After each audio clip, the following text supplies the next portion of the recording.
దాదాపు ఒక 8-9 సంవత్సరాల క్రితం ఒకసారి నేను తిరుమల దర్శనానికి వచ్చాను.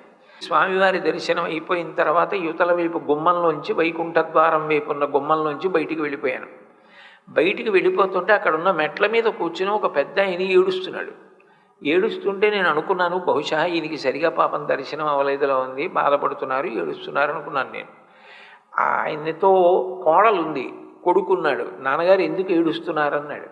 ఆయన అన్నాడు, ఒరే ఒక పావుగంట సేపు కాళ్ళు కదపకుండా నిలబడలేము, ఎప్పటి నుంచి నిలబడ్డాడ్రా, అలా మమ్మల్ని చూడడం కోసం కాదు కదపకుండా నిలబడ్డా, అలా నిలబడి ఎక్కడెక్కడి నుంచో నన్ను చూడ్డానికి వస్తారు, నేను చూడకపోతే నొచ్చుకుంటారని అలాగే చూస్తూ ఉన్నాడా.